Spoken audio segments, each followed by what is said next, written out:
Hello friends! You're on the Last Days channel. Thank you so much for your engagement and support. And so, a review of events for November 1st. Republic of South Africa. Large hail has hit South Africa. Hail the size of a hen's egg is destroying Pretoria. It has fallen on parts of Gauteng and the northwest, causing panic and destruction. Hail showers were reported in the Brits and Hartbeespoort areas in the northwest, as well as in the Cameldrift West area of Pretoria, Gauteng. The South African Meteorological Service said cold, wet and windy conditions have arrived from the east, replacing warm air inland, and these conditions are expected to be very favorable for the development of large-scale severe thunderstorms. Meanwhile, significant rainfall is expected in the Eastern Cape and KwaZulu-Natal and will spread to parts of the Gauteng Free State, Mpumalanga, and Limpopo. Hail blanketed parts of Pretoria in a white blanket as thunderstorms rolled through the city in the afternoon.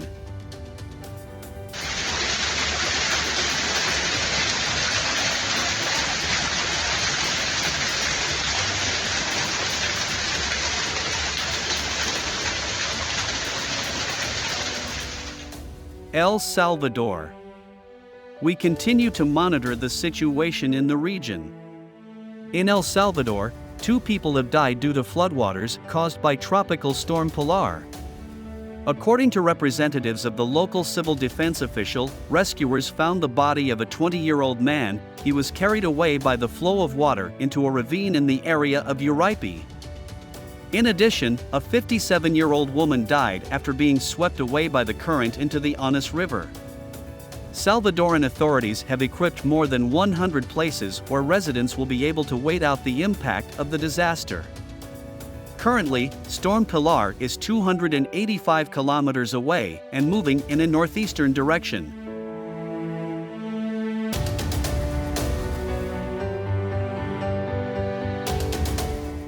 Ireland. Storm Ciarán brought flooding to Ireland and caused heavy rain in Northern Ireland and Ireland on Tuesday night. There has already been flooding in the northern Irish town of Newry on the east coast. Nearby, in County Louth, floodwaters caused a bridge to collapse. Many roads have become impassable. Authorities have urged residents in the affected regions to stay indoors during the storm if possible and to secure items that could be carried away by wind gusts. France is also preparing for the storm, which is expected to hit the northwest of the country from Wednesday evening.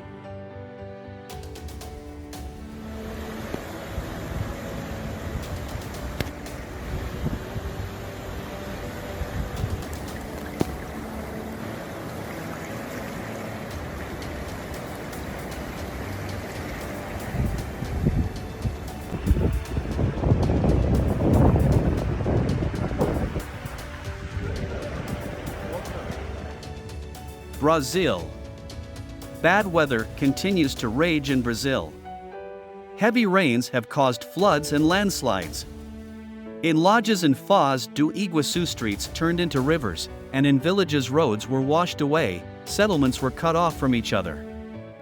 Flooding also occurred in the northern regions of Rio Grande do Sul state in Brazil. The municipalities of Maquinet and Marilandia do Sul were the most affected. 1 person died after a car was swept away by the water. Schools in the region have been suspended and civil defense is working to support residents and conduct a full damage assessment. Civil defense has distributed basic necessities such as clothing, food, and hygiene items. The state deputy governor has conducted an aerial damage assessment and held meetings with local government and civil defense in Itati municipality. As such, the situation is still an emergency. Não dá para passar. É passar e ficar. Ó, tá ficando. Kamchatka. The second largest geyser in the world in terms of eruptions, Grot, has become active in Kamchatka. A 65-meter-long jet of water spurts from the cave. The previous powerful eruption was recorded in June 2022. Now the geyser is being monitored by scientists. California. 4,000 people are being evacuated because of a wildfire in Southern California. The disaster is caused by desert winds, officials said. A total of 890 hectares of forest burned in Riverside County. Roads have been closed near the danger zone. Local officials have opened camps for people and animals. According to the California Department of Forestry and Fire Protection, the fire still managed to localize. The fire was localized by several teams of specialists, airplanes, and fire trucks. But overnight the fire spread and affected another 2,200 acres.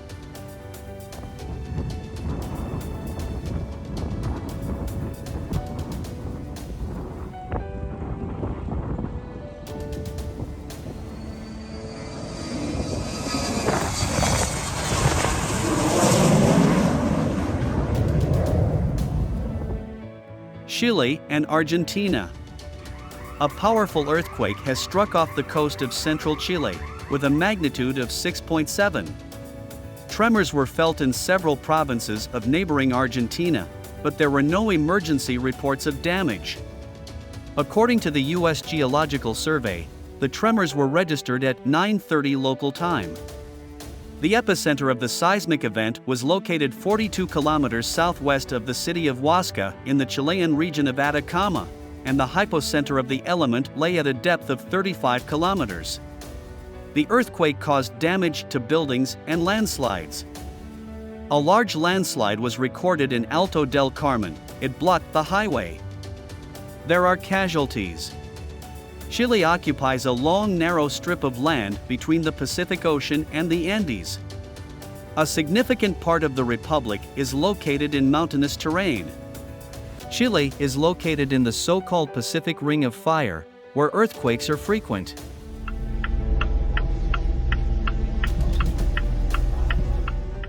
Milan, Italy.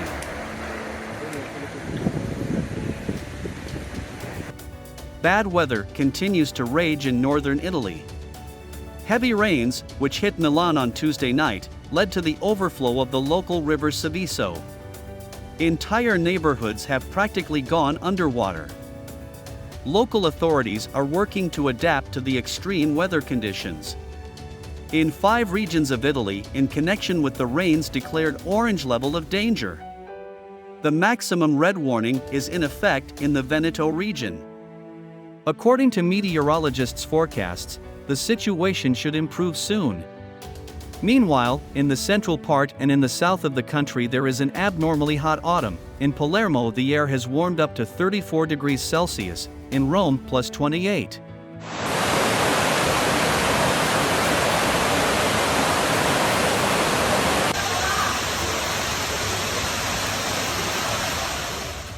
Canada. A funny incident happened in Canada. In the province of British Columbia, a truck loaded with fireworks got into an accident near the town of Hope. Approximately $100,000 colorfully decorated the scene of the accident with fireworks.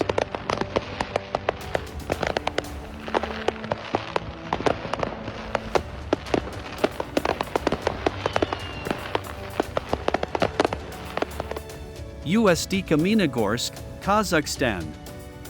For the 3rd day in a row, torrential rains have not stopped in Kamchatka.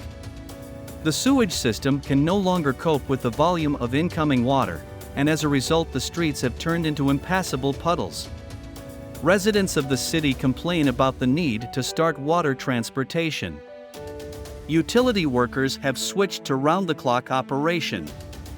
The city on water, this is how Kamchatka is called after prolonged rains.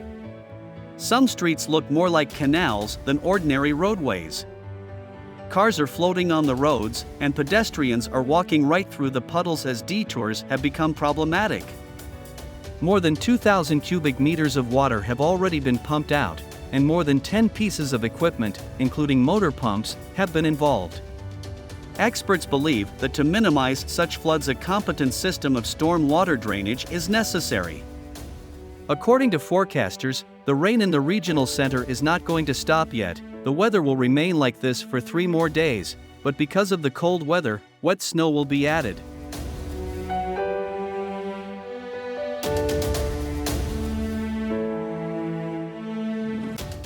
United States. Winter weather, including snow and freezing temperatures, has already set in across much of the United States. It's still fall on the calendar, but it's already unseasonably warm across much of the United States. Winter weather has brought freezing temperatures and notable snowfall to several regions. A strong cold front traveling across the country is predicted to cause temperatures to plummet. According to the National Weather Service, heavy snow has already fallen from Colorado to South Dakota. Some areas have received 30 centimeters of precipitation, while others have received up to 60 centimeters. About 30 centimeters of snow fell over the weekend at Denver International Airport, and some areas south of Denver received 40 to 50 centimeters on Sunday. Although the blizzard has ended, the cold is moving east from Denver to New York City. A frost and drizzle warning was in effect Wednesday morning for 26 states from California to Pennsylvania. Temperatures reached as low as 0 in areas of the Rocky Mountains. Record low temperatures were expected Wednesday morning across the Great Plains as well.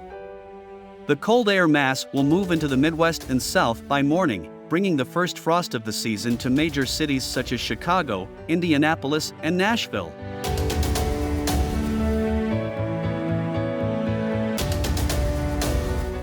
Queensland, Australia. We continue to follow the news in the northern Australian state of Queensland. Forest fires have destroyed dozens of homes and killed at least 2 people. Firefighters from different regions of Australia and even New Zealand have arrived to put out the fires. Residents in nearby communities have been urged to evacuate due to 2 major fires in southeast Queensland. Natural fires are raging across the state and have already destroyed at least 45 homes. The Premier has visited Queensland and said the federal government will provide additional support to those affected.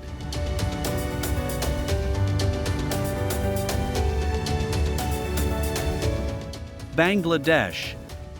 Devastating Cyclone Hamoon struck southeastern Bangladesh on Wednesday, killing at least 3 people and destroying hundreds of homes.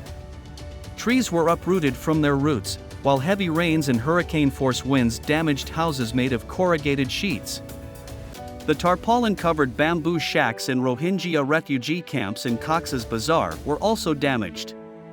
Many residents were evacuated to safety ahead of the storm, but many families who could not reach shelters were forced to sleep in the open due to the weather. Power and communications were cut and road traffic was blocked in the region.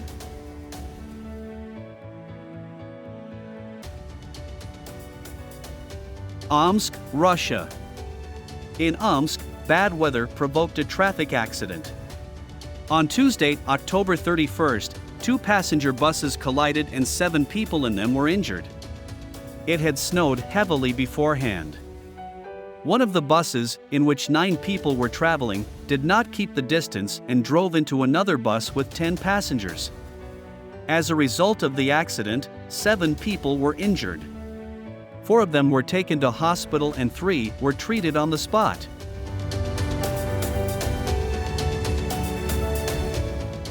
Antarctica.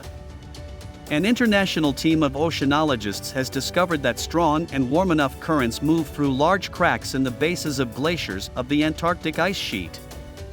They accelerate the process of melting of these ice masses, preventing Antarctica's continental glaciers from quickly sliding into the sea. If seawater cools and warms periodically, it can circulate at the foot of the glaciers at high speed. Cracks in the glaciers are one of the factors that trigger such a water cycle. The existence of this phenomenon is important to consider when preparing estimates of how sea levels will rise in the near future. The area of Antarctica's glaciers has been rapidly shrinking in recent years as a result of temperatures 4 to 9 degrees Celsius higher than in past centuries. Climate scientists are particularly concerned about 2 large ice massifs in Antarctica, the Tuwitz and Pine Island glaciers. As researchers have recently discovered, their foothills are washed by streams of warm water, which has markedly accelerated melting in the last 3 decades. Similar in nature processes occur on the Ross Ice Shelf, the largest coastal ice massif in Antarctica, in the foot of which there are large crevasses. Their depth is several tens of meters and their width is about 10 to 30 meters.